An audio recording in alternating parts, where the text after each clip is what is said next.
तो भाई Roman Reigns और सीएम पंक का रेसलमेनिया का सिंगल्स मैच अब क्या ट्रिपल थ्रेट मैच होने वाला है। और ब्रॉन बेकर को लेकर एक बहुत बड़ी बैड न्यूज़ आई है, क्योंकि भाई अब उनका रेसलमेनिया स्टेटस बहुत ज़्यादा खतरे में आ चुका है। तो हेलो गाइस, मैं Gagan and welcome to my YouTube channel the wrestling slammer.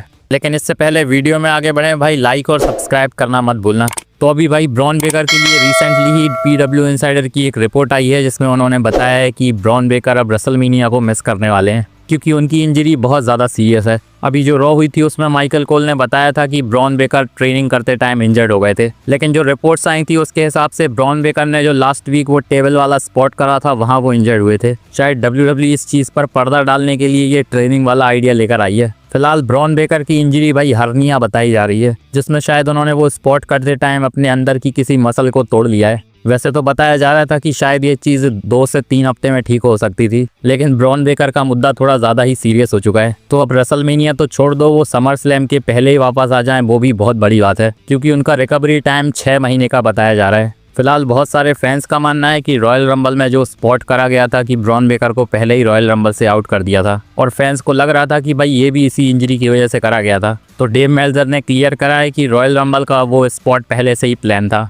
और वहाँ ब्रॉन बेकर इंजर्ड नहीं हुए थे। वो सब भाई स्टोरी लाइन का ही पार्ट था, जो कि ब्रॉन बेकर के लिए आगे जाकर काम में आता। बाद में शायद WWE रिवील करती कि ये बंदा भाई सेथ रॉलिंस थे, लेकिन अब ये प्लान ऑलमोस्ट खत्म हो चुका है, क्योंकि ब्रॉन बेकर तो रेसलमेनिया में जाने नहीं वाले। और अब पता नहीं WWE सेथ रॉलिंस को रेसलमेनिया में लेकर आएगी भी या नहीं। अभी जो रॉ हुई थी वहाँ भी भाई वो मिस्ट्री मैन हमें देखने को मिला था, तो हो सकता है सेथ रॉलिंस की स्टोरी लाइन अभी भी चलाई जा रही हो और विजन के किसी दूसरे मेंबर के साथ सेथ रॉलिंस का रेसलमेनिया में मैच हो जाए। लेकिन मेरे हिसाब से ब्रॉन बेकर के साथ अगर उनका मैच नहीं हो रहा है तो भाई सेथ रॉलिंस को रेसलमेनिया में बुक ही मत करो, क्योंकि बाकी के विजन के बंदे सेथ रॉलिंस को फेस करने के लिए ठीक नहीं है रेसलमेनिया में। हो सकता था लोगन पॉल के साथ सेथ रॉलिंस का रेसलमेनिया में मैच हो जाए, लेकिन भाई ये ऑलरेडी हो चुका है, तो अब दोबारा रेसलमेनिया में ये मैच करवाने का कोई मतलब नहीं है। वैसे ये भी हो सकता है जो मिस्ट्री बंदा है WWE सेथ रॉलिंस से बदलकर किसी और बंदे को स्पॉट में डाल दे। अभी रॉ में ये तो क्लियर हो चुका है कि ये बंदा एडम पियर्स, ऑस्टिन थ्योरी और लोगन पॉल नहीं है, क्योंकि फैंस में बहुत ज़्यादा बस क्रिएट हो गया था कि इन तीनों में से कोई एक बंदा हो सकता है ये। अभी जब रॉ में वो मिस्ट्री मैन आया था तो ये तीनों वहीं पर थे, तो इन तीनों में से तो भाई कोई भी मिस्ट्री अटैकर नहीं है। फैंस का मानना है कि सेथ रॉलिंस की जगह पर क्रिस जेरिको को मिस्ट्री अटैकर बनाकर लाया जा सकता है। वैसे फिलहाल ये बहुत ज़्यादा रैंडम सी चीज़ है, लेकिन एक शॉक फैक्टर के हिसाब से ये चीज़ काम में आ सकती है, क्योंकि अब वो मिस्ट्री अटैकर की हाइप इतनी बन चुकी है कि किसी रैंडम बंदे को WWE इंट्रोड्यूस करेगी तो बहुत ज़्यादा अजीब सा लगेगा।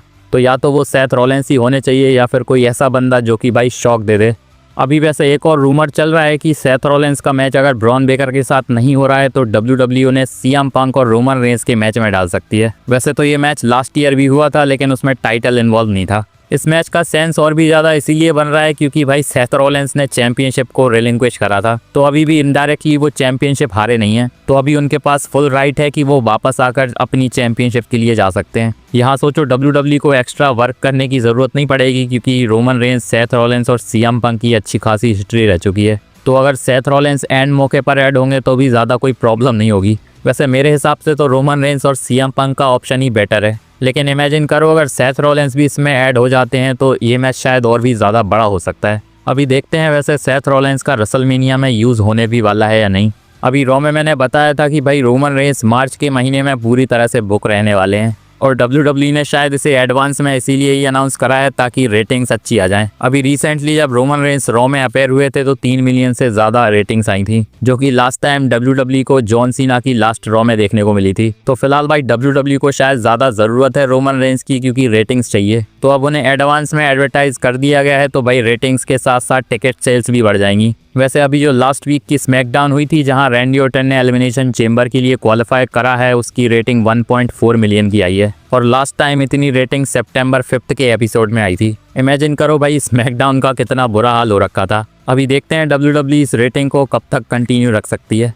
अभी रिसेंटली रॉ में हमने देखा था कि भाई LA नाइट ने क्वालिफाई कर लिया है एलिमिनेशन चेंबर के लिए, तो रॉ के ऑफ एयर जाने के बाद उन्होंने एक इमोशनल सी स्पीच भी दी है जहां उन्होंने कहा है कि भाई वो एक ना एक दिन टॉप पर पहुंचेंगे और उनका टाइम बहुत जल्दी आने वाला है। अभी बहुत टाइम से LA नाइट का कुछ भला हो नहीं रहा है और एलिमिनेशन चेंबर में भी उनके जीतने के चांसेस ज़्यादा हैं नहीं।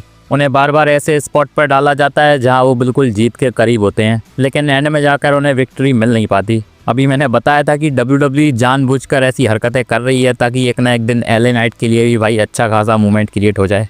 लेकिन बहुत सारे फैंस चाहते हैं कि LA नाइट को एलिमिनेशन चेंबर जिता दिया जाए, जिसके बाद ड्रू मैकिंटायर बहुत ज़्यादा अच्छी चॉइस होंगे LA नाइट को फेस करने के लिए। इसकी वजह से WWE singles match Cody Rhodes और रैंडी ओर्टन का भी करा सकती है। लेकिन भाई अभी भी मुझे लग रहा है कि फैंस को वेट ही करना पड़ेगा LA नाइट को टॉप पर देखने के लिए, और एलिमिनेशन चेंबर में भी शायद कुछ ऐसा ही होगा जब LA नाइट एंड में पहुंच जाएंगे और हार जाएंगे।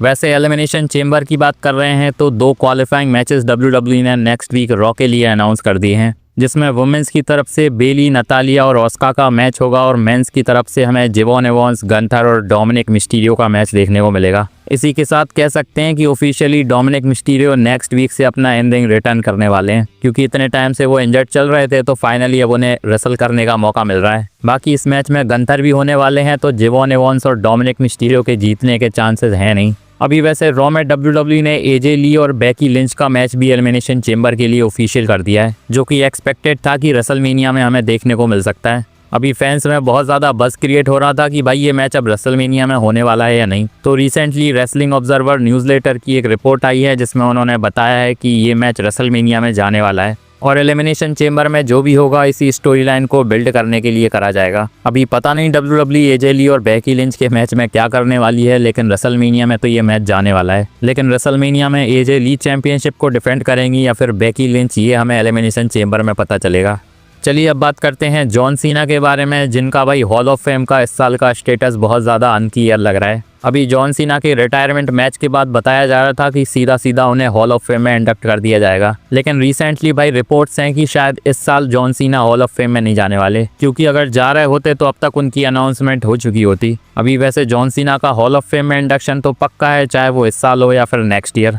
एक रिपोर्ट वैसे बियांका बलेयर के बारे में भी आई है, जहां बताया जा रहा है कि उन्हें भी रेसलमेनिया में यूज़ करा जाएगा। भले ही वो रेसल ना करें, लेकिन किसी ना किसी कैपेसिटी में वो रेसलमेनिया में हमें देखने को मिल सकती हैं। अभी रॉयल रंबल को जीतने के लिए वो टॉप पर चल रही थी, लेकिन स्टिल अभी भी उनका रिटर्न हुआ नहीं है। लास्ट ईयर रेसलमेनिया में उन्हें फिंगर इंजरी हुई थी। इमेजिन करो, तब से 1 साल होने वाला है, अभी तक उन्होंने रिटर्न नहीं करा है। इतने टाइम में तो भाई शोल्डर इंजरी वाले भी रिटर्न कर लेते हैं, पर शायद उनकी फिंगर इंजरी को ज़्यादा ही सीरियस लग रही है। चलिए अब बात करते हैं ब्रॉक लेसलर की, और भाई ब्रॉक लेसलर को भी WWE ने रिसेंटली अनाउंस कर दिया है, जो कि हमें एलिमिनेशन चेंबर के पहले होने वाली रॉ में देखने को मिलेंगे, जहां से हमें ये भी पता चल जाएगा कि ब्रॉक लेसलर के रेसलमेनिया में प्लान्स क्या होने वाले हैं।